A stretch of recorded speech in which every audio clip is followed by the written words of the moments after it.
ఎంతమంది ప్రాణాలు కోల్పోయారు, ఎంతమంది గాయపడ్డారు అనే డీటెయిల్స్ ఒక్కొక్క చోట ఒక్కోలా వస్తున్నాయి. కానీ చాలామంది ప్రాణాలు కోల్పోయారు, వందల మంది గాయపడ్డారు అనేది మాత్రం ఖచ్చితంగా చెప్పగలిగిన విషయం. మృతుల్లో 4 పోలీసులు కూడా ఉన్నట్లుగా తెలుస్తోంది.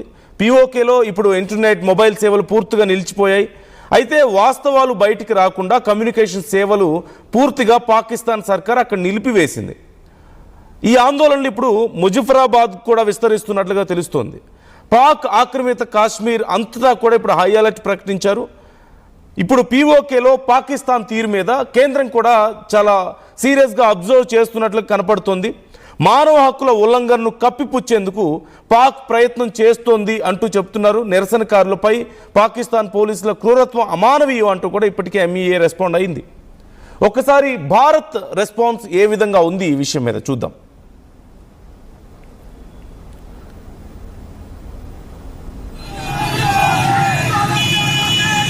In this context, a pattern of fake news and videos emanating from Pakistan. It is a desperate attempt by Pakistan to cover up its own failings and deflect attention away from its human rights abuses. There are reports of police brutality, which you would have seen. There are several reports in Pakistan-occupied Kashmir, in which several people have been killed. There are several more who have been injured. We hope the international community will hold Pakistan accountable for its misdeeds and it. So ఈ అంశానికి సంబంధించి భారత్ కూడా చాలా క్లియర్గా observe చేస్తుంది అక్కడ ఉన్నటువంటి పరిస్థితులని. నిరసనకారుల మీద విచక్షణ రహితంగా కాల్పులు జరిపారు. అండ్ ఇప్పుడు ఎంతమంది అక్కడ ప్రాణాలు కోల్పోయారో, ఎంతమంది గాయపడ్డారో తెలియని పరిస్థితి. పూర్తిగా ఇంటర్నెట్ సేవలన్నీ కూడా బంద్ చేశారు. ఎవరిని బయటికి రానివ్వని పరిస్థితి. అక్కడ అసలు ఏం జరుగుతుందన్న సమాచారాన్ని కూడా బయటికి రానివ్వడం లేదు. మరోవైపు అక్కడ జేఏసీ ఆధ్వర్యంలో చాలా రోజుల నుంచి నిరసన కార్యక్రమాలు జరుగుతూ ఉండడాన్ని కూడా మనం చూస్తూనే ఉన్నాం. అయితే చాలా సందర్భాల్లో ఈ జాయింట్ అవామీ యాక్షన్ కమిటీ కొన్ని డిమాండ్స్ని అక్కడ పాక్ ప్రభుత్వం కొన్నిటిని గతంలో యాక్సెప్ట్ చేయాల్సి వచ్చింది ఈ ప్రెషర్ మీద. వాళ్ళు అడుగుతుందల్లా మోస్ట్లీ చాలా రోజుల నుంచి అక్కడి ఆహార ధరలు తగ్గించాలని, వాళ్ళకి అవకాశం. Festive season is just around the corner और उसके लिए कुछ कुर्ती सेट्स तो बनते हैं यार. I tried out 3 gorgeous sets from Flipkart, so let's go. First ఆపివేశారు. And at the same time అక్కడికి వచ్చినటువంటి వలస వచ్చినటువంటి వాళ్ళకి ఎన్నికల్లో సీట్లు కేటాయించడం ఇవన్నీ కుదరదు అని చెప్పి ప్రజలు రోడ్లెక్కినటువంటి పరిస్థితి కనపడుతుంది. వీటితో పాటుగా పీఓకేలో చాలా రోజులుగా జరుగుతున్నటువంటి ఎన్నో చర్యల్ని, చాలా దారుణమైన చర్యల్ని పాకిస్తాన్ కవర్ చేసుకుంటూ వస్తుంది. ఈవెన్ ఇండియా చెప్తున్నటువంటి మాటలు ఇక్కడ మనకు కనిపిస్తున్నాయి. మన ఎక్స్టర్నల్ అఫైర్స్ మినిస్ట్రీ రెస్పాండ్ అయినటువంటి తీరు మనం చూస్తూనే ఉన్నాం. పాకిస్తాన్ వాళ్ళ దుశ్చర్యల్ని కప్పిపుచ్చుకోవడానికి చేస్తున్నటువంటి ప్రయత్నాలు, ప్రజల్లో ఉన్నటువంటి వ్యతిరేకతని బలవంతంగా భయపెట్టి వాళ్ళ ప్రాణాలు తీసి వాళ్ళ గొంతులు నొక్కాలని చూస్తున్నటువంటి ప్రయత్నం.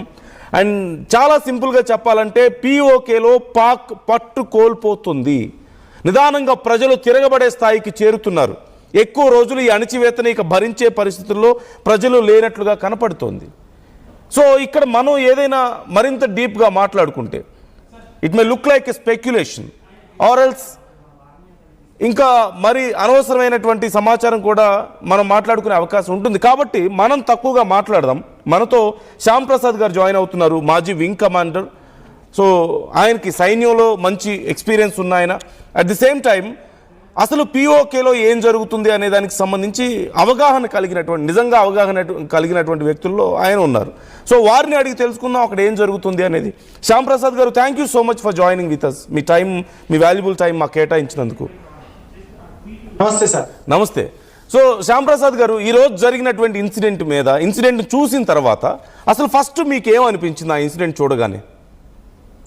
అతి త్వరలో మన కాశ్మీర్ మనతో కలిసే రోజులు వస్తాయని అనిపిస్తుంది. ఎందుకంటే 26 ఏళ్ల క్రితం నేను అక్కడ శ్రీనగర్ లో పనిచేశాను. జమ్మూ నుంచి కాశ్మీర్ కి, కాశ్మీర్ లోపల అనంతనాగ్,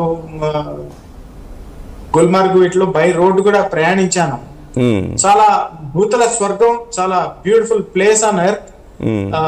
అక్కడ పరిస్థితులు చూస్తుంటే ఈ రోజుగా ఎన్నో ఏళ్లుగా, 80 ఏళ్లుగా అణగారిన ప్రజలు ఒక్కసారిగా ఉక్రోషంతో పైకి లేస్తే వాళ్ళ భూభాగం కాదు, వాళ్ళ దేశం కాదు, బంగ్లాదేశే వాళ్ళకి తిరగబడి వాళ్ళ ఈస్ట్ పాకిస్తాన్ కాస్త బంగ్లాదేశ్ అయిన రోజులు ఈ ఆజాద్ కాశ్మీర్ అనే మన కాశ్మీరు మనలో కలవడం it's only matter of time. So అంటే ఈ ఆందోళనలు కానీ ఇప్పుడు భారత్ స్పందిస్తూ ఈ విషయంలో ఎక్స్టర్నల్ అఫైర్స్ మినిస్ట్రీ స్పందిస్తూ అక్కడ జరుగుతున్న విషయాలను వేటిని బయటకు రానివ్వడం లేదు. ఇదంతా కూడా అక్కడ పోలీసులు సైన్యం యొక్క దుశ్చర్యగా మాట్లాడారు. సో ఇలాంటి దుశ్చర్యలు ఇప్పుడు ఇంత పెద్ద ఘటన జరిగింది. महा सेल चल रही है गाइस फ्लिपकार्ट पे और मैं आपके साथ में शेयर करने वाली हूँ टोटल 9 अफोर्डेबल. ఇన్ని రోజుల పాటు అక్కడ పరిస్థితి ఎలా ఉంది, ఇప్పుడు ఇంత పెద్ద ఎత్తున ఇలా బ్రేక్ అయిందంటే సిచ్యువేషన్, అంటే ఇంత పెద్ద ఎత్తున ప్రజలు బర్స్ట్ అవుతున్నారు అంటే, సో ఇన్ని రోజులుగా ఎలాంటి ఇన్సిడెంట్స్ అక్కడ చోటు చేసుకుంటూ వచ్చాయి ప్రపంచానికి తెలియనివి?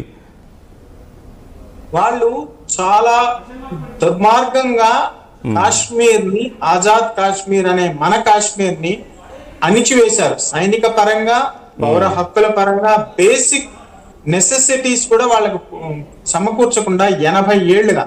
దీనికి ఒక హిస్టారికల్ సిగ్నిఫికెన్స్ ఉంది. వాళ్ళు ఏళ్ల తరబడి 1947 లో తయారు చేసిన ప్రోగ్రామ్ ని ఇంగ్లీష్ లో అంటారు కదా, ప్రోగ్రామ్ అంటారు, దాన్ని ఇంతవరకు కంటిన్యూ చేస్తున్నారు. దౌర్భాగ్యం ఏంటంటే ఐక్యరాజ్య సమితిలో కానీ పాకిస్తాన్ కి బ్రిటన్, అమెరికాలు సపోర్ట్ ఇవ్వడం వల్ల ఇది సమస్యని, కాశ్మీర్ సమస్యని, భారత్ లో కలవాల్సిన సమస్యని ఇండో పాక్ సమస్యగా మార్చడంలో బ్రిటన్, అమెరికా చాలా వరకు పాకిస్తాన్ కి సపోర్ట్ ఇచ్చాయి. కానీ రష్యా మనకు సపోర్ట్ ఇవ్వడం వల్ల, రష్యా తన వీటోను ఉపయోగించడం వల్ల 80 ఏళ్లుగా మనం ధైర్యంగా నిలబడి ప్రపంచంలో ఉన్న అతిపెద్ద దేశాలతో మన వాదన బలంగా వినిపించగలుగుతున్నాం. నేను శ్రీనగర్ లో ఉన్న రోజుల్లో కార్గిల్ టైంలో అక్కడ పనిచేసినప్పుడు అక్కడ ఐక్యరాజ్య సమితి అబ్జర్వేషన్ గ్రూప్ అని ఒక ఆఫీస్ ఉండేది. ఇప్పుడు దాన్ని ధర్మేశారు, ఎత్తేసారు. అక్కడ వాళ్ళ పని ఏంది అసలు? ఆ తీర్మానం ఏంటి? తీర్మానం ఏం జరిగింది? తీర్మానం 47 ముందు పాకిస్తాన్ సేనలు వెనక్కి వెళ్ళిపోవాలి, వాళ్ళు ట్రైబల్స్ కాదు, గిరిజనులు కాదు, సైన్యం వెనక్కి వెళ్ళిపోవాలి, భారత సైన్యం అక్కడ ఉండాలి, మూడవది ప్రజాభిప్రాయం సేకరణ జరగాలి. 1, 2, 3 ఈ 3 జరగకుండా అమెరికా, బ్రిటన్ అడ్డుకున్నాయి. అమెరికా, బ్రిటన్ అడ్డుకొని పాకిస్తాన్ ని ఆక్రమణదారుడు అని డిక్లేర్ చేయకుండా సక్సెస్ అయ్యాయి. అప్పటి నుంచి 80 ఏళ్ల క్రితం. ఈ రోజు ఏం జరుగుతోంది? వీటన్నిటికీ వ్యతిరేకంగా అక్కడ ప్రజలు పోరాడుతున్నారు. దేనికోసం పోరాడుతున్నారు మీరు ఊహించగలరా? గోధుమ పిండి కోసం పోరాడుతున్నారు, నీళ్ల కోసం, లీటర్ బాటిల్ నీళ్ల కోసం పోరాడుతున్నారు, విద్యుత్ కోసం పోరాడుతున్నారు. దాదాపు 55 లక్షల మంది జనాభా, మన కాశ్మీర్ లో 75 లక్షల మంది జనాభా. వాళ్ళ కోసం 24 సీట్లు మనం పెట్టున్నాం. వాళ్ళు ఏం చేస్తున్నారు? వాళ్ళ అసెంబ్లీ, సోకాల్డ్ అసెంబ్లీ అంటారు, ప్రెసిడెంట్ ఉన్నాడు, వైస్ ప్రెసిడెంట్, ప్రైమ్ మినిస్టర్ ఉన్నాడు, కానీ వాళ్ళకి సైన్యం లేదు. ఆజాద్ కాశ్మీర్ అంటే వాళ్ళు ఏంది, ఎంత కుట్ర తయారు చేశారు చూడండి. అది పాకిస్తాన్ కాదు, ఆజాద్ కాశ్మీర్ స్వతంత్ర దేశం. స్వతంత్ర దేశంలో పాకిస్తాన్ సైన్యం ఏం చేస్తోంది?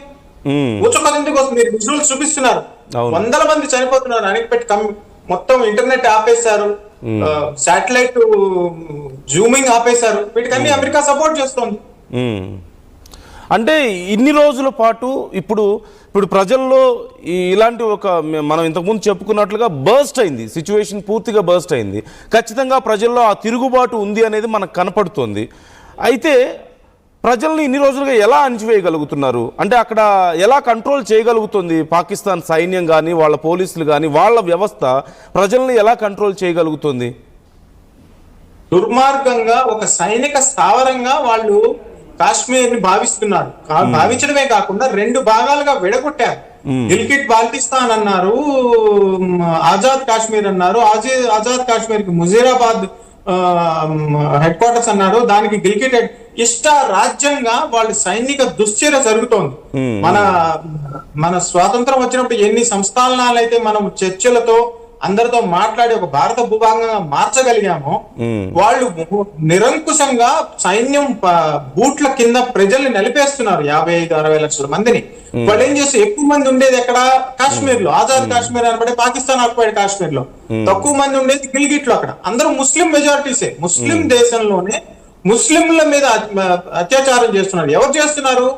తన దేశం అనుకునే వేరే దేశం సైన్యం. వాళ్ళు అడిగింది ఏంది? చిన్న చిన్న డిమాండ్లు.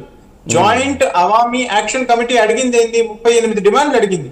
దాంట్లో 32 డిమాండ్లలో ఉన్నవేంది? నీళ్లు కావాలి, కరెంట్ కావాలి, గోధుమలు కావాలి, బియ్యం కావాలి. ఎంత దౌర్భాగ్యం చూడండి. మన దేశంలో ఒక చిన్న పంచాయతీలో కూడా మన పంచాయతీ సర్పంచ్ ఇవన్నీ ఇవ్వగలడు, వాళ్ళు ఇవ్వట్లేదు అక్కడ. కాబట్టి ప్రజలు ఒక్కసారిగా తిరగబడ్డారు. తిరగబడ్డం ఎందుకని? 12 సీట్లు మళ్ళీ పాకిస్తాన్ కి ఇస్తానంటున్నారు. నువ్వు వేరే దేశంలో ఉన్న వాళ్ళకి వేరే దేశంలో సీట్లు ఎలా ఇస్తావు? ఉవ్వెత్తున సివిల్ సమాజం, అవామీ లీగ్ యాక్షన్ కమిటీ ఎవరు? ట్రేడర్లు, వ్యాపారస్తులు, ఉద్యోగస్తులు, వాళ్ళని టెర్రరిస్ట్ గ్రూప్ గా ప్రకటించేసింది పాకిస్తాన్ ప్రభుత్వం. అడిచి పారేస్తోంది, చంపేస్తుంది, వందల మందిని చంపేస్తోంది. అంటే ఇక్కడ శ్యాంప్రసాద్ గారు, పిఓకేలో ఏం జరుగుతుంది అనేది చాలా విషయాలని బయటికి రానివ్వరు. ఇంతకుముందు మీరు చాలా స్మూత్గా చెప్పారు కొన్ని విషయాలు. ఏమని, మన వాళ్ళ బూట్ల కిందేసి తొక్కేస్తున్నారు అక్కడ ఉన్నటువంటి ప్రజల హక్కుల్ని కానీ ప్రజల్ని కానీ అని చెప్పారు. బట్ మన ప్రజలకి ఇంకొంచెం అర్థమయ్యేలా, అంటే ఎలాంటి ఇన్సిడెంట్స్ అక్కడ చోటు చేసుకుంటుంటాయి, ఎలా వాళ్ళు బిహేవ్ చేస్తారో అనడానికి మీరు మాకేమైనా ఎగ్జాంపుల్స్ చెప్పగలుగుతారా? మీకు అవగాహన ఉందా అక్కడ లోపల ప్రజల్ని ఎలా తొక్కి పెడుతున్నారు, లేదంటే ఎంత క్రూరంగా వాళ్ళ పట్ల బిహేవ్ చేస్తుంటారు అనడానికి మీకేమైనా అవగాహన ఉందా కొన్ని ఇన్సిడెంట్స్ అక్కడ? చిన్న ఉదాహరణ చెప్తాను సార్. మన సికింద్రాబాద్ కంటోన్మెంట్ ఉంది. సికింద్రాబాద్ కంటోన్మెంట్ లో మేము ప్రజలు పోవడానికి వీల్లేదని ఉందా? ఎక్కడైనా? ఎక్కడా లేదు. మన ఇష్టం ప్రకారం మనం పోవచ్చు, మనం ఆస్తులు కొనుక్కోవచ్చు. అక్కడ కంటోన్మెంట్ బోర్డు ఉంది, ప్రతి క్షణం ప్రజాప్రతినిధులతో మాట్లాడుతూ ఉంటారు. కాశ్మీర్ లో అలా కాదు, మన కాశ్మీర్ లో అలా కాదు, వాళ్ళు ఆక్యుపై చేసిన కాశ్మీర్ లో అలా కాదు, గిల్గిట్ బాల్టిస్తాన్ అలా కాదు. ప్రతిదీ సైనికాధికారి నిర్ణయిస్తారు. మీరు ఊహించగలరా? మన హైదరాబాద్ లో గానీ, మన ఆంధ్రప్రదేశ్ లో గానీ, మన తెలంగాణలో గానీ జిల్లాకి ఏదైనా కావాలంటే collector incharge, collector super boss. అక్కడ అలా కాదు. కలెక్టర్ ఒక సైనికాధికారి కింద, నాలాంటి సైనికాధికారి కింద పనిచేయ, మేజర్ కింద, ఒక వింగ్ కమాండర్ కింద పనిచేస్తుంటాడు. ఆయన అన్ని దాన్ని గ్యారిసన్ అంటారు. గ్యారిసన్ అంటే బ్రిటిష్ వాళ్ళు తయారు చేసిన పదం ఇది. గ్యారిసన్ అంటే ఒక కోట, తుపాకులు, కోట చుట్టూ. అక్కడ ఏంది? ప్రజాస్వామ్యం లేదు, ప్రాథమిక హక్కులు లేవు. మీరు ఊహించండి, వాళ్ళ దేశంలో పండించే రేర్ ఎర్త్ మినరల్స్ అంతా పాకిస్తాన్ కొట్టుకుపోతుంది. అక్కడ ఉత్పత్తి చేసే విద్యుత్ అంతా పాకిస్తాన్ తీసుకుపోతుంది. మీరు ఊహించగలరా? మన జిల్లాలో ఏదన్నా పంటలు పండేది తాటలు చేస్తాం మన రైతులు కొనిస్తారా? నెల్లూరులో పండే బంగినపల్లి మామిడి పళ్ళు మీరు పండించరాదనో, లేకపోతే మొలకొలుకులు బియ్యం కాదంటే వాళ్ళు అక్కడ పరిస్థితి అట్ట కాదు. మొత్తం పాకిస్తాన్ చేతుల్లో ఉంది. అక్కడ రైతులు ఏం చేయడానికి లేదు. హాస్పిటల్స్ లేవు, స్కూల్స్ లేవు, 25 హాస్పిటల్స్ కూడా లేవు మొత్తం కాశ్మీర్ లో. మన జమ్మూలో ఎన్ని ఉన్నాయి? బ్రహ్మాండంగా చదువుకుంటున్నారు, ఇష్టం వచ్చినట్టు రీల్స్ చేసుకోవచ్చు, మనల్ని అడిగేవాళ్ళు లేరు. తిట్టుకోవడానికి హ్యాపీగా మన ప్రభుత్వాన్ని తిట్టుకోవచ్చు. అక్కడ తిట్టుకోవడం ఎందుకు? కాల్చి చంపేస్తుంటే మీరు విజువల్స్ చూపిస్తున్నారు కదా ఉదయం నుంచి. ఎంత ఘోరమైన పరిస్థితుల్లో ఒక మిలిటరీ సారలు తొక్కి పారేస్తుంటే వేరే రాజా హరిసింగ్ చెప్పింది ఏంది? నేను స్వతంత్ర దేశంగా ఉంటాను అని. మీరేం చేశారు? ఆక్యుపై చేశారు. ఆక్యుపై చేసేసరికి మనం ఇన్వాల్వ్ అయ్యే తలకి 3/4 భాగం వాళ్ళు ఆక్యుపై చేసేసుకున్నారు. ఐక్యరాజ్య సమితి ఏం చెప్పింది? మీరు వెనక్కి వెళ్ళిపోండి, వాళ్ళ ప్రజలు నిర్ణయించుకోండి, ప్రజలకు వాళ్ళ ఇష్టం. అక్కడ పట్టే డ్యాములంతా కట్టేసి అక్కడికి నీళ్లు పోనీయకుండా పాకిస్తాన్ లో ఉన్న పంజాబ్ లోకి పంపించేస్తున్నారు. అక్కడ నీళ్లు లేవు. అక్కడ ఉండే రేర్ మినరల్స్, లేటరైట్ సాయిల్ అదంతా వాళ్ళు ఎక్స్పోర్ట్ చేసుకుంటారు. మొన్న ఫీల్డ్ మార్షల్ మునీర్ గారు అమెరికన్ ప్రెసిడెంట్ కి చూపించిన రేర్ ఎర్త్ మినరల్స్ ఏంటి? అవి ఆజాద్ కాశ్మీర్. మీరు చూడండి, ఆయన సూట్ కేసులు ఎత్తుకుపోయి చూపించాడు. అవునవును, ఫోటో ట్రంప్ కి చూపిస్తున్నట్లు. అవును, అక్కడ కాశ్మీర్ ప్రెసిడెంట్, ప్రైమ్ మినిస్టర్ ఏమంటాడు? అక్కడ ఏం జరుగుతుందో నాకు తెలియదు. మరి దేనికి ఆయన ప్రెసిడెంట్? తీసి పారేస్తారు. అతి త్వరలో, కొద్ది రోజుల్లోనే, మీ ముందే నా ముందే భారతదేశంలో కలవబోతుందని ఎవరు అనుకుంటున్నారా? ప్రజలు అనుకుంటున్నారు. కాబట్టి మన ప్రభుత్వ ప్రతినిధులు కానీ, విదేశాంగ అధికార ప్రతినిధి కానీ చాలా ఆచితూచి సమాధానం చెప్తున్నారు. దానికి వాళ్ళు విడిగా పాకిస్తాన్ వాళ్ళు ఏం చేస్తున్నారు? ఫేక్ వీడియోలు తయారు చేస్తున్నారు. చెప్పినట్టు ఇక్కడ నాతో పాటు చాలా మందికి ఉన్న ఒక బేసిక్ డౌట్ నేను మిమ్మల్ని అడుగుతాను. మీరు సైన్యంలో పనిచేశారు, కాశ్మీర్లో ఉన్నారు, అక్కడ పనిచేశారు, అక్కడ ఉన్న పరిస్థితులు మీకు అవగాహన ఉంది కాబట్టి, అంటే ఇంటర్నల్ విషయాల గురించి మనమేమి ఇక్కడ మాట్లాడాల్సిన అవసరం లేదు. కానీ భారత్ దౌత్యపరంగా చాలా రకాల ప్రయత్నాలు చేస్తుంది. పిఓకేలో ఏదైనా అన్యాయాలు జరిగితే మనం ప్రశ్నిస్తున్నాం. అట్ ది సేమ్ టైం అంతర్జాతీయ सब्जी लेते वक्त भाव करते हो ना, और क्लोथ्स लेते वक्त बार्गेनिंग भी. అయితే ఎందుకని భారత్ ఒక సైనిక చర్యను చేపట్టి పిఓకేని మళ్ళీ స్వాధీనం చేసుకోలేకపోతుంది? అలా చేసుకోవాలని చాలామంది భారతీయులు కోరుకుంటున్నారు. కానీ అలా ఎందుకు చేసుకోలేకపోతుంది అనే ప్రశ్న వస్తే మనం ఎలా చూడవచ్చు అంటారు? అంటే సైన్యంలో పనిచేసినటువంటి ఒక సీనియర్గా మీరు ఎలా చూస్తారు సామాన్య ప్రజల వ్యూ ఇలా ఉన్నప్పుడు? చాలా మంచి ప్రశ్న అడిగారు sir. With enormous power comes enormous responsibility. ఒక బలవంతుడు అన్న వ్యక్తి, ఒక చీఫ్ మినిస్టర్ అన్న వ్యక్తి, ఒక ప్రధానమంత్రి అన్న వ్యక్తి, ఒక స్టూడియో యజమాని అన్న వ్యక్తికి చాలా పవర్స్ ఉంటాయి. ఆ పవర్స్ తో పాటు ఆటోమేటిక్ గా అపారమైన బాధ్యతలు వస్తాయి. మనం ఒక ప్రజాస్వామ్యబద్ధంగా 80 ఏళ్లుగా ప్రపంచంలో ఒక పేరు ప్రఖ్యాతులు ఉన్న దేశం. మన సనాతన సంస్కృతి ప్రకారం ఈ రోజు వరకు కూడా మనం ఏ దేశం మీద అటాక్ చేయలేని చరిత్ర ఉన్న దేశం. కాబట్టి వాళ్ళు బతికిపోతున్నారు. వాళ్ళు ఎంతసేపట్లో పని సార్? మన సింధూర్లో మనం చూడలేదా? అంతకుముందు బంగ్లాదేశ్ 2 ముక్కలు చేసేసింది మనం చూడలేదా? మీరు చూడండి, ఆజాద్ కాశ్మీర్ అన్న మన కాశ్మీర్ ని, గిల్గిత్ బాల్టిస్తాన్ మ్యాప్ ని చూడండి, మొత్తం తినిపారేస్తున్నారు. సగం చైనా కోసేసుకుంది. సక్షకామ్ వ్యాలీ అంటారు, అక్షయ్ చిన్ అంటారు, ఎత్తువారం పిండాకోడ్ అంటారు. సారీ, వాళ్ళన్ని ఆక్యుపై చేసేసుకున్నారు. అయినా కానీ మనం గట్టిగా నిలబడి, మన దగ్గర వీటో హక్కు లేకపోయినా 80 ఏళ్లుగా పాకిస్తాన్, చైనా, అమెరికాని తట్టుకొని నిలబడ్డామంటే మన శక్తి కాదా? మన ప్రజలు మీలాంటి నాలాంటి వాళ్ళు మన ప్రభుత్వానికి ఇచ్చిన శక్తి కాదా? ఏ రోజుకైనా క్షణంలో వాళ్ళ ప్రజలు మారిపోయారు అనుకోండి, కళ్ళు మూసి తెరిచేలో పాకిస్తాన్ భూభాగం అయిపోతుంది. దానికి సైనిక చర్య అవసరం లేదు. సో భారత్ నిజంగా సైనిక చర్య చేపట్టగలిగిన స్థాయిలో ఉండి కూడా ప్రజలు స్వచ్ఛందంగా ఇటు భారత్ వైపు మొగ్గు చూపాలన్న ఒక సందర్భం కోసం వెయిట్ చేస్తుందా? మనం ఓపికగా వెయిట్ చేస్తున్నామా? అంతే కదా. ఇప్పుడు చూడండి, పరిస్థితులు రోజు రోజుకి దిగజారిపోతున్నాయి. వాళ్ళు గోధుమ పిండి అడుక్కునే స్థితిలో ప్రజలు వచ్చారంటే వాళ్ళకి మాట వింటారా? సామాన్య ప్రజలు ఏంది? మన ప్రజాస్వామ్యబద్ధంగా మన దేశంలో ఉన్నాం.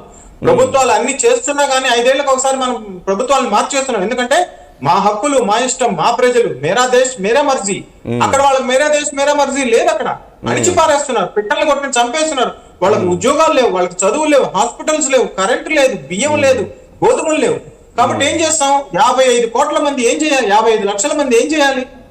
తిరుగుబాటు చేస్తారు. తిరుగుబాటు చేసేవని అక్కడ ఉండేవన్నీ, అక్కడ ఉన్నవంతా టెర్రరిస్ట్ స్థావరాలు పెట్టుకున్నారు. మీర్పూర్ అని, కోట్లీ అని, అంతా బేసెస్ అన్ని పెట్టుకున్నారు. దానికంతా అమెరికా సపోర్ట్ ఏంది? ఒకప్పుడు యుఎస్ఎస్ఆర్ కి, చైనాకి వ్యతిరేకంగా ఇది పనికొస్తుందని బఫర్ భూమి లాగా పెట్టుకున్నారు. ఈ రోజు వాళ్ళు ఇరాన్ తో పెద్ద దౌత్య సంబంధం చేస్తాను, ఇస్లామాబాద్ టాక్స్ అని పెట్టారు. అది అట్టర్ ఫ్లాప్ అయిపోయింది. ఇరాన్, అమెరికా, ఇజ్రాయెల్ మధ్య ఏదో పెద్ద పుడింగ్ లాగా చేస్తామని పోయారు. వీళ్ళకి దిక్కు లేకుండా పోయింది. అక్కడ ఇస్లామాబాద్ టాక్స్ కాస్త ఇస్లామాబాద్ నాన్ టాక్స్ అయిపోయినాయి. ఇప్పుడు వాళ్ళ సొంత పక్కది స్వతంత్ర దేశం అని చెప్పుకున్న ప్రధానమంత్రి, రాష్ట్రపతికి అక్కడ దిక్కు లేదు. 12 సీట్లు ఇచ్చేస్తామన్నారు. అక్కడ ప్రజలు అడిగినవి ఏంది? ఇప్పుడు పాండవులు కాగా 5 గ్రామాలు అడిగినట్టు వాళ్ళు 35 డిమాండ్స్ లో 32 డిమాండ్స్ ఇవే. స్కూల్ కట్టండి, హాస్పిటల్ కట్టండి, గోధుమ పిండిలు ఇవ్వండి, బియ్యం ఇవ్వండి. ఎంత దౌర్భాగ్యమైన పరిస్థితులు. మన కాశ్మీర్ లో చూడండి, బ్రహ్మాండంగా దల్లేకులు పోయి షికారు చేసుకొని రావచ్చు, శంకరాచార్య టెంపుల్ కి పోయి శివలింగానికి అర్చన, రుద్రాభిషేకం చేసుకొని రావచ్చు. అఫ్ కోర్స్ అద్భుతమైన టూరిజం అక్కడ ఉంది. పిఓకే కూడా మీరు అన్నట్లుగా భూతల స్వర్గం లాగా ఉంటుంది అన్నారు కదా, మరి టూరిజం అనేది ఏమి ఉండదా? పాకిస్తాన్ తరపు నుంచి వాళ్ళు ఏం ప్రమోట్ చేసుకోవడం లాంటి ఏమి ఉండవు అక్కడ? టూరిజం ఏంటి సార్?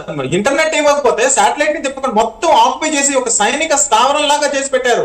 సికింద్రాబాద్ కంటోన్మెంట్ రోడ్లు ఆపేశారు అనుకోండి, లోపల ఏం జరుగుతుందో మనకి తెలియదు అంటే ఏం చేస్తాను చెప్పండి? అవును మొత్తం మూసేశారు, ఎవరు వెళ్ళడానికి. అమెరికా ఏం చేస్తుంది? తన కుటీల నీతి కోసం, తన స్వార్థం కోసం పాకిస్తాన్ ని సపోర్ట్ చేస్తోంది. అక్కడ గ్రోత్ అనేది లేదు, డెమోక్రసీ అనేది లేదు, రోడ్లు లేవు, కరెంట్లు లేవు, ఏమీ లేవు. అక్కడ ఉండేవంతా ఏంటి? సైనిక స్థావరాలు, సైనిక వాహనాలు, సైనికాదుల భవనాలు అంతా వాళ్ళు కొట్టేసుకుంటారు. అంతా లంచగొండితనం. డ్యామ్లు కూడా కట్టకుండా అక్కడ న్యాచురల్ గా న్యాచురల్ స్లోప్ లో వచ్చే నీళ్లను కూడా వాళ్ళు కింద ఉన్న పంజాబ్ పంపిస్తున్నారంటే మీరు ఊహించండి. అదంతా కొండల ప్రాంతం. గిల్గిత్ బాల్టిస్తాన్ అనేది బ్రహ్మాండమైన కొండల ప్రాంతం. అక్కడ ఆజాద్ కాశ్మీర్ అనే మన కాశ్మీర్ లో 40-35 లక్షల మంది ఉంటున్నారు.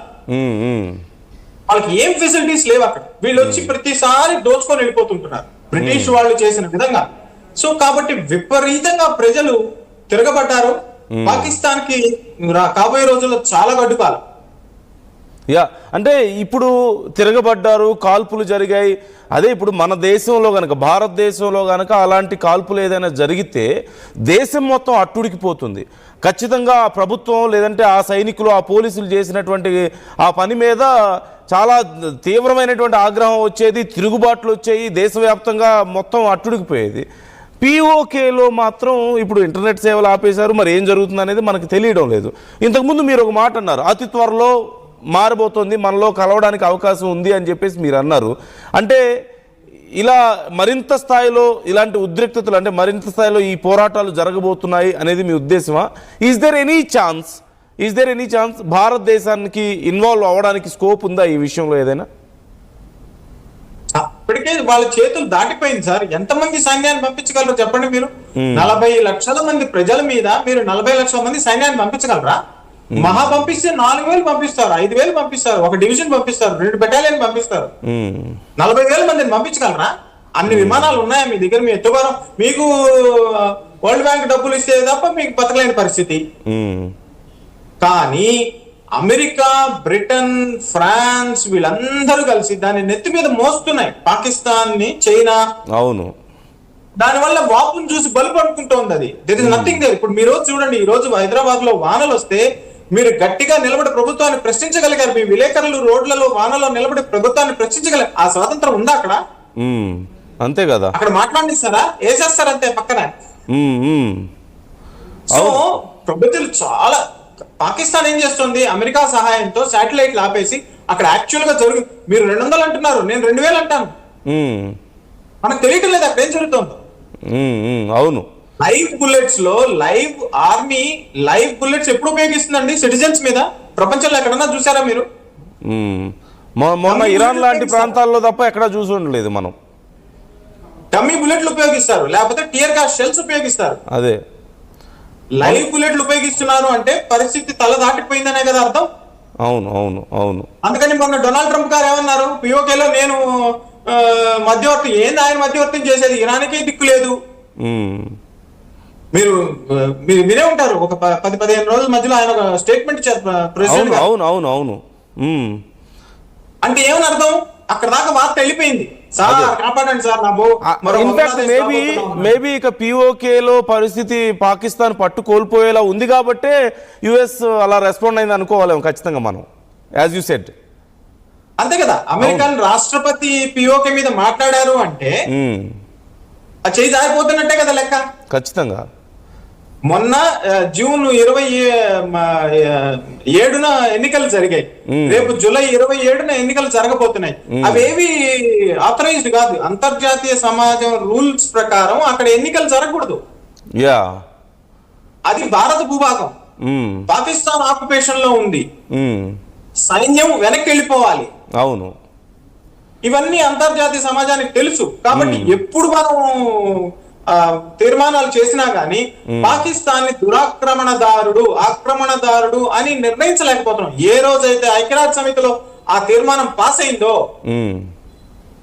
ఖబర్దార్, ఖతం, ఖేల్ ఖతం, దుకాన్ బంద్.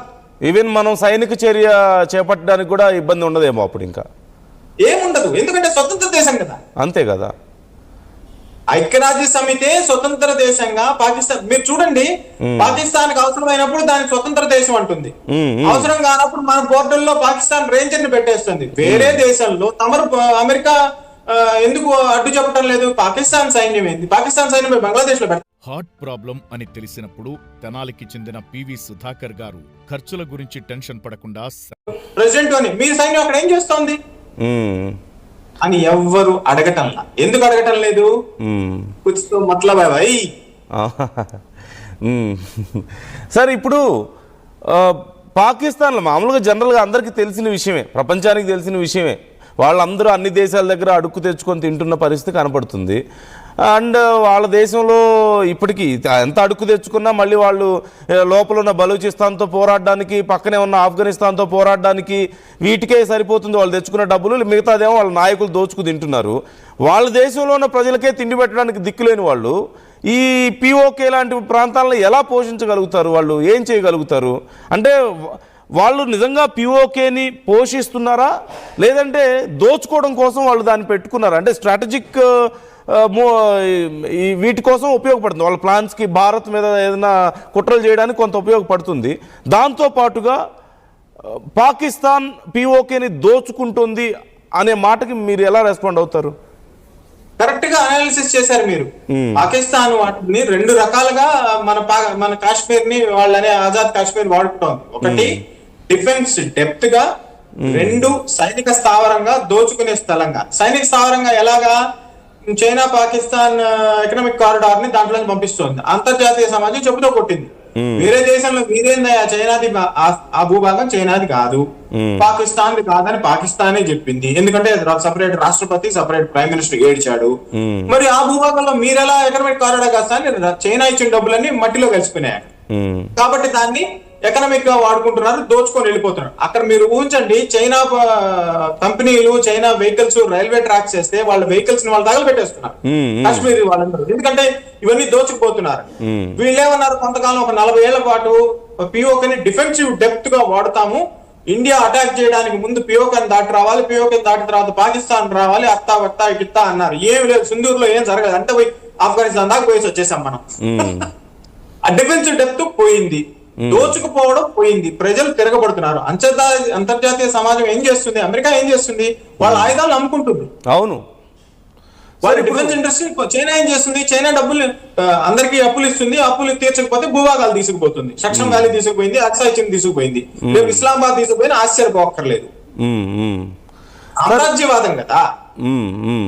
అక్కడ ప్రజలు ఏమంటున్నారు? అక్కడ ఉన్న సైన్యం ఎంత అండి? 1% కూడా లేదు. వాళ్ళు బ్రహ్మాండంగా ఆస్తిపరులు, బ్రహ్మాండంగా డబ్బులు సంపాదించారు. సామాన్య ప్రజలకి స్కూల్స్ లేవు, గుడ్డలు లేవు, బట్టలు లేవు, తాగడానికి మంచి. మొన్న కోవిడ్ లో వాళ్ళు ఏం చేశారు? యూజ్డ్ సిరంజులన్నీ తీసుకుపోయి జమ్మూ ఆజాద్ కాశ్మీర్ లో పడేశారు. యూజ్డ్ పీపీపీ కిట్లన్నీ తీసుకుపోయి వాళ్ళ మీద పడేశారు.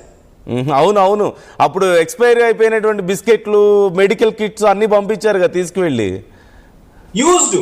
అవును, అంటే అక్కడ ఒక జెనోసైడ్ చేసి అక్కడ ప్రజల్ని చంపేసి, పాకిస్తాన్ లోని పంజాబ్ లోంచి తీసుకుపోయి జనాల్ని అక్కడ పెట్టేసి, పాకిస్తాన్ పంజాబీలకి, కాశ్మీరీ ముస్లింస్ గొడవ పెట్టాలని విచిత్రమైన మానసిక స్థితిలో వాళ్ళు ఉండడం వల్ల అక్కడ ఎవరిని పట్టించుకోరు. అక్కడ ఉండేది ఒకే ఒక పవర్ఫుల్ ఫీల్డ్ మార్షల్ ఒక్కడే, మిగతా వాళ్ళంతా టామ్ టామ్ డూమ్ డూమ్ మే. అయితే అంటే అది బద్దలవుతుంది కదా, బబుల్ విల్ బస్ట్. అవును అవును.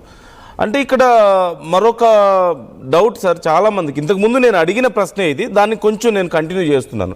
మనం సైనిక చర్య చేపడితే అంటే సైనిక చర్య ద్వారా మనం మళ్ళీ పిఓకేని మనం స్వాధీనం చేసుకోలేమా అనే ప్రశ్న ఒకటైతే, పిఓకేని మనం స్వాధీనం చేసుకోవడం వల్ల మనకొచ్చే లాభం ఏంటి అంటే? నేను డైరెక్ట్ గానే చెప్తాను సార్, సైనిక చర్య చేస్తే ఆపరేషన్ సింధూర్ లాగా, ఆపరేషన్ సింధూర్ లో యాక్చువల్ గా ఎంత చేసి ఉంటాం మనం? అయితే 3 రోజులు 48 గంటలే. ఇది అంత కూడా పట్టదు. మీరంత డిప్లొమాటిక్ గా చెప్పక్కర్లేదు, నేను డైరెక్ట్ గా చెప్తున్నా. 2 రోజుల్లో పిఓకే మన చేతిలో ఉంటుంది. వాళ్ళ దగ్గర అసలు బలాలు లేవు, అక్కడ ఎయిర్ బేసెస్ లేవు, అన్ని కూల్చిపారేసాం మనం. అక్కడ ఉండేదంత టెర్రరిస్ట్ తావరాలే, వాళ్ళ దాటి వచ్చేసాం. ప్రజలు మనతో పాటు ఉన్నారు. ఓకే, 2 రోజులు పట్టదు మనకి. ప్రపంచం అంతా అతలాకుతలా ఉంది. రష్యా యుక్రెయిన్ కొడుకు చచ్చిపోతున్నాయి, అమెరికాకి ఇరాన్ లోనే దిక్కు లేదు, ఇజ్రాయెల్ లెబనాన్ ఇరుక్కుపోతున్నాయి. ఎవరికి? చైనాకి యూగర్ ప్రావిన్స్ లో, జియాంగ్ ప్రావిన్స్ లో వాళ్ళ కొడుకు చచ్చిపోతున్నారు. ప్రపంచం మొత్తంలో ప్రశాంతంగా కూర్చొని ఇంటర్వ్యూ చేస్తున్నది మీరు, నేనే. నిజమే, మన మీద ఏ సర్వేలెన్స్ ఎనార్మస్ పవర్ ఉంది కాబట్టి మనం బాధ్యతగా వ్యవహరిస్తున్నాం, దాంతో వాళ్ళు బతికిపోతున్నారు. యా యా యా సార్, మరొకసారి మనం తప్పకుండా ఇంకొంచెం క్లియర్గా మాట్లాడదాం. ఎందుకంటే ఈ ఘటన జరిగిన తర్వాత ఇప్పుడు ఇన్ఫ్యాక్ట్ వరల్డ్ మొత్తం చాలా కీలకమైన దేశాలన్నీ అబ్జర్వ్ చేస్తున్నాయి. ఇంతకుముందు మనం మాట్లాడుకున్నట్లుగా అమెరికాకి సమాచారం వెళ్ళుంటుంది, రష్యాకి సమాచారం వెళ్ళుంటుంది, ఇలా చాలా దేశాలు అబ్జర్వ్ చేస్తూ ఉంటాయి. ఇన్ఫ్యాక్ట్ ఇండియా కూడా చాలా సీరియస్గా ఈ విషయాన్ని అబ్జర్వ్ చేస్తుంది. అండ్ మన స్ట్రాటజీస్ మనకుంటాయి. బట్ చివరిగా 2 మాటల్లో వెరీ సూన్ ఏం జరగబోతుందని మీరు అనుకుంటున్నారు? ఈ ఇన్సిడెంట్ చూసిన తర్వాత, ఇప్పుడు జరుగుతున్నటువంటి పరిణామాలు చూసిన తర్వాత వెరీ సూన్ ఎలాంటి పరిణామాలు చోటు చేసుకునే అవకాశం ఉందంటారు? చివరిగా 2 మాటల్లో మీరు చెప్పండి. అతి త్వరలో మన కాశ్మీర్ మన దేశంలో ఉంటుంది. 24 అసెంబ్లీ సీట్లు సిద్ధంగా ఉన్నాయి. Please come take oath as member of legislative assembly Kashmir, India. Sir ఒక్కటే ప్రశ్న అడుగుతాను నేను చివరిగా. గతంలో అవునన్నా కాదన్నా పిఓకేని తిరిగి మన దేశంలో కలుపుకోవాలన్నటువంటి ఆ పట్టుదల గతంలో కొన్ని ప్రభుత్వాలకు లేదు. కానీ ఇప్పుడు అవునన్నా కాదన్నా ఎన్డీఏ కొంత ఇంట్రెస్ట్గా ఉంది ఆ విషయంలో. కొన్ని వాళ్ళ స్ట్రాటజీస్, వాళ్ళకంటూ కొన్ని సిద్ధాంతాలు ఉన్నాయి కాబట్టి do you really believe NDA ప్రభుత్వం కేంద్రంలో అధికారంలో ఉంటే ఖచ్చితంగా అతి త్వరలో పీఓకే మన సొంతం అవుతుంది అంటే ఇలాగే సాధ్యం అవుతుందా? రెండు, ఒకటి సైనిక చర్య, రెండు సహజ సిద్ధంగా వెల్లువెగిన ప్రజా అభిప్రాయ ప్రకారం, ప్రజా ఆగ్రహం ప్రకారం. ప్రజా ఆగ్రహం ముందు ఎవరో నిలవరు సార్. చైనా పారిపోయి తైవాన్ లో దాక్కుంది 1970 వరకు దిక్కులేదు. ఐఎమ్ సారీ, నేను ఇంతకుముందు అడిగిన క్వశ్చన్ మేబీ కొంచెం సరిగా మీకు రీచ్ అవ్వలేదేమో, నేను సరిగా అడగలేకపోయి ఉండొచ్చు. అంటే నేను అనేది ఏంటంటే ఇప్పుడున్నటువంటి ప్రభుత్వాలు, ఇప్పుడున్నటువంటి కేంద్ర ప్రభుత్వం పీఓకేని మన వైపు అట్రాక్ట్ చేసుకోవడానికైనా సరే అక్కడ ఉన్నటువంటి సిచ్యువేషన్స్ని మనకు అనుకూలంగా మార్చుకోవడానికి సిద్ధంగా ఉందని మీకు అనిపిస్తుందా? ఇప్పుడు మన ప్రభుత్వాల్లో వైఖరి మారిందా ఒకప్పటితో పోల్చుకుంటే? Are we more aggressive and మనం చేయగలిగే స్థాయిలో మనం ఉన్నామా ఒక మాటలో చెప్పాలంటే? ఆ దిశలోనే వెళ్తున్నాం కదా. ముందు ఆర్టికల్ 317 తీసేసాం, లడాక్ ని యూనియన్ టెరిటరీగా చేశాం, అక్కడ ఎన్నికలు నిర్వహిస్తున్నాం, అక్కడ రోడ్లు పెడుతున్నాం, అక్కడ సైనిక స్థావరాలను పటిష్టం చేస్తున్నాం. ఎప్పటి నుంచో బ్రిటిష్ కాలం నుంచి వాడని ఎయిర్ స్ట్రిప్లన్నీ సిద్ధం చేస్తున్నాం. అవన్నీ దేనికి చేస్తున్నాం? దీపావళి టపాసులు పేల్చడానికి కాదు కదా. యా, మోదీ అన్నట్టుగా మా దగ్గర కూడా ఉన్నాయి బాంబులు, మేమేం దీపావళి కోసం దాచుకున్నామా అన్నారు కదా ఒక టైంలో. So anyway, thank you so much Shyamprasad గారు, మాతో మాట్లాడినందుకు. ఈ విషయం గురించి చాలా బాగా ఎక్స్ప్లెయిన్ చేశారు. అండ్ డెవలప్మెంట్స్, నెక్స్ట్ జరగబోతున్నటువంటి డెవలప్మెంట్స్ ఆధారంగా మరింత అనలైజ్ చేద్దాం ముందు మనం. Thank you so much for your time sir. Thank you sir. జై హింద్. జై హింద్ సార్. సో మొత్తం మీద అతి త్వరలో పీఓకే భారత్లో కలవబోతోంది అని శ్యాంప్రసాద్ గారు చెప్తున్నారు. సో జరుగుతున్న పరిణామాలు చూస్తుంటే మీకేమనిపిస్తుంది? సరే, భారత్